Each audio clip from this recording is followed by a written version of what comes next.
Alright, so y'all want to see what a hydraulic lifter looks like. This is a small block Chevy hydraulic lifter. This cotter pin goes down in here. There's a groove in there that holds this in place. This is a hydraulic lifter, meaning that oil pressure comes through the valley, through the lifter valley, through some ports that come through, and flows through this hole. You can see right there. Flows through that hole into the lifter and actually pumps this up. Now this, what you see here, is it's spring loaded. Fuck. So I'm gonna put this back together to show you what it looks like. So did I lose everything out of it? No. Okay, so now there's a spring under there, give it some mechanical pressure, but there's oil pressure from the oil pump pushing up on this lifter. And this is why you don't have to adjust these. So remove this clip from in there holding this in place down in there, and the push rod can actually, you know, this will have some float down in there with oil pressure. So when you take this cotter pin out, this C-clip that holds this lifter cup in place, what you have, here's the guts of a hydraulic lifter. Okay, you have, what ends up coming out is the lifter cup. You can see there's a hole in there where oil will flow through and go up the push rod into the rocker arm and down onto the valve stem tip and flow over the valve spring and soak into the valve guide and, you know, oil the actual valve itself through the valve seal into the actual valve shaft going down into the you know, the head. So oil pressure flows through every component in here. So that's the top part.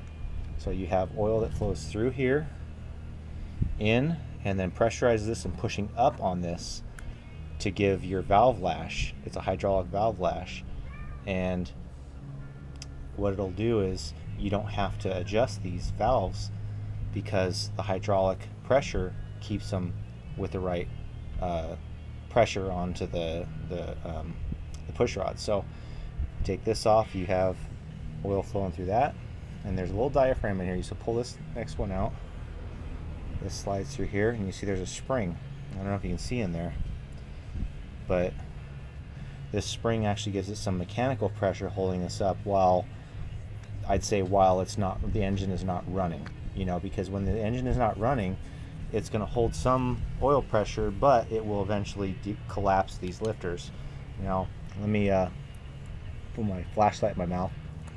I don't know if you're talking with my flashlight in my mouth, holding to see this, but when we take this out, inside here is a little diaphragm, and you can see that. Little groove. See that little groove there? Believe it or not, oil is going to flow through that. It's designed to give enough oil to pass through this this shim, and it's just like a shim stack on a dirt bike in the suspension. It's no different. It's the same thing. This is actually the original shim stack, if you so to speak, because this is a motor out of you know, a small block Chevy that is 50 plus years old. You know, this is the original technology here. So what you have is, and this is the current status of the El Camino. Intake, all this shit's going on this week. I'm rebuilding these heads. These are about to be assembled, and what you have is, you have the block. I got to pull that timing gear off the bottom off the crank. Once that's off, then the new timing chain goes on, and so yeah, new cam, lifters, push rods, rocker arms, the whole kit and caboodle. So that's not going on. This is the air gap intake that's going on. But as you can see, it's a melee here. So anyway, back to these, back to this lifter. So what it was before, this shim goes in there. This comes off. That's the first thing. This shim will let oil flow through it, under pressure.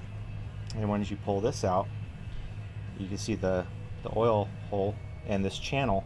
This channel let oil flow through the side of this, and there's a hole just like this one. Oil flows around this lifter and soaks through as it you know, travels up and down the lifter bore, and it'll flow through. And then on the other side of the lifter, there's a hole in the block that goes on to the next lifter, and then through and on to the next lifter, through on to the next lifter. There's 16 of these motherfuckers in there. So I don't know if you can see that. This is the bottom of a hydraulic flat tappet lifter. And by flat tappet, that means there is no roller on there. It is a flat surface. This literally rides on the top of the cam. The cam lobes spin up and down, and this goes up and down on it, pushing the push rod. So my cam is worn, and so here you see the guts of a hydraulic flat tappet lifter right there. There's the guts of a hydraulic flat tappet lifter. And here is a flat tappet cam. This is the one that came out. Now this cam measured out to show that there was some significant wear on it. After I spec'd it out, I saw that there was 1.55 inch of cam lift, of lobe lift, down to 1.51 toward the front. Now oil pressure flows from the back to the front, so you know these lobes up front were getting starved because oil pressure goes through those lifters, through the cam all the way up to the front. I'm sorry, this is the back of the cam. So this is the back. See the timing gear there? So as you can see here, literally these lobes are higher than the lobes as they progress forward, because these lobes get starved of oil compared to back here. The oil pump is back here. Oil pressure goes through the back of the block, and this is just something the small block Chevy, this is just how it is. The oil flows through the lifter bores. As you know, as the lifter rides on top of these, the lifter feeds oil onto these cam lobes by oil pressure going through the side of this lifter, flowing through here and getting squeezed through here to the bottom and oiling this. Well, when you have the oil pressure flowing through here at the back of the block, going through the same galleys all the way to the front, there's a hole into the lifter bore, a hole into the lifter, hole in the lifter. Now there's two sides, there's two banks. There's the passenger side and the driver's side. You got 1357 on the driver's side, you got 2468 on the passenger side. So firing orders 184-36572 on a small block Chevy. That's just how the pistons fire, and all these lobes are set up to do an intake and exhaust with each one of those 184-36572, 184-36572. And you know, if you saw it, it'd be like boom, boom, boom, boom, boom, boom, boom, like that, back and forth. But you know, the oil pressure is constant from the back to the front. So these lobes up here are significantly worn. That's like a 1/16 of an inch that I saw worn when I mic'd this. And when you have a 1.5 to 1 rocker ratio, you got an 1/8 of an inch less lift on the valve because the lobe is worn. Or maybe it's not an 8, it's a 1.5. I don't know if I'm doing the math right, but it's a 1.5 to 1 rocker arm, meaning for every 1 inch it goes up, the rocker pushes down 1.5 inches. So I guess it's half again as much as a 1/16. I don't know what that comes out to, but anyway, so there you go. Hydraulic flat tapper technology, been around forever. And here's what's going in the 283. This is pretty old school. It's what I bought for the 327 because it's what I had in mind for it at the time, and I want to change my direction with the 327 to do a different valve train setup. But I got a solid flat tappet lifter set, meaning yes, oil does flow through this hole underneath this push rod cup, but oil pressure does not affect that push rod cup being pushed up or down to any degree like this one does. This one, as you can see, has some significant,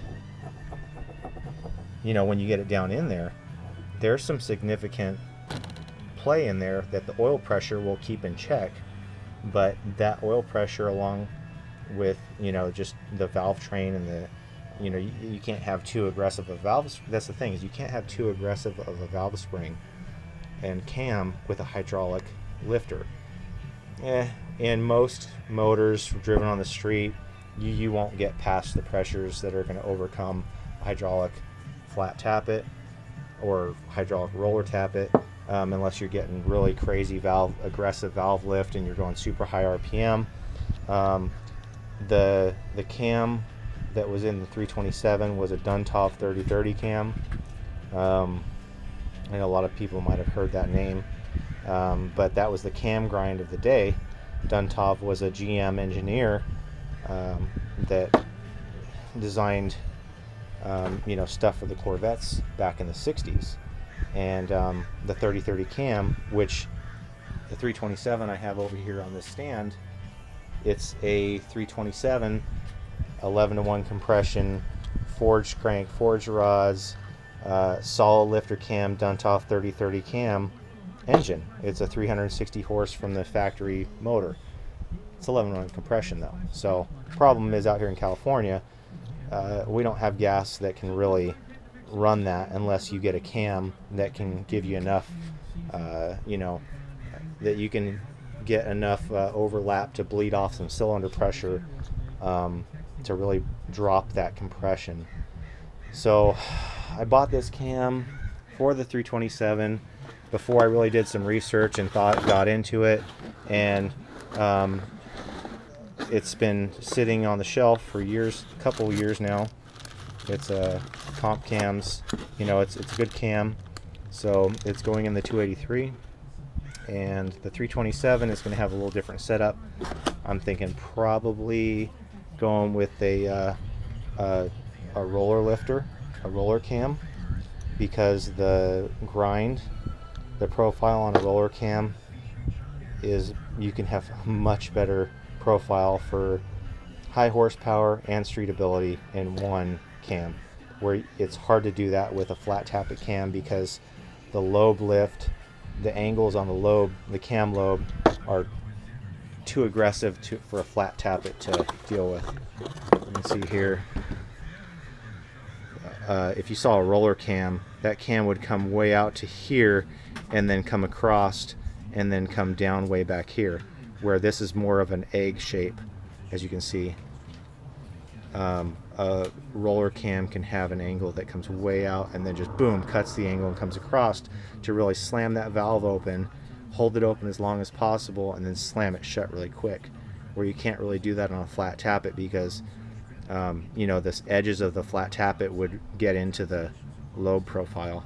So you can search camshaft dynamics and geometry and all that to the nth degree, but anyway, that's not the point of this vid. I just thought you'd like to see a hydraulic flat tappet lifter's gut shot. I think only guys are gonna get that. Anyway, all right, peace.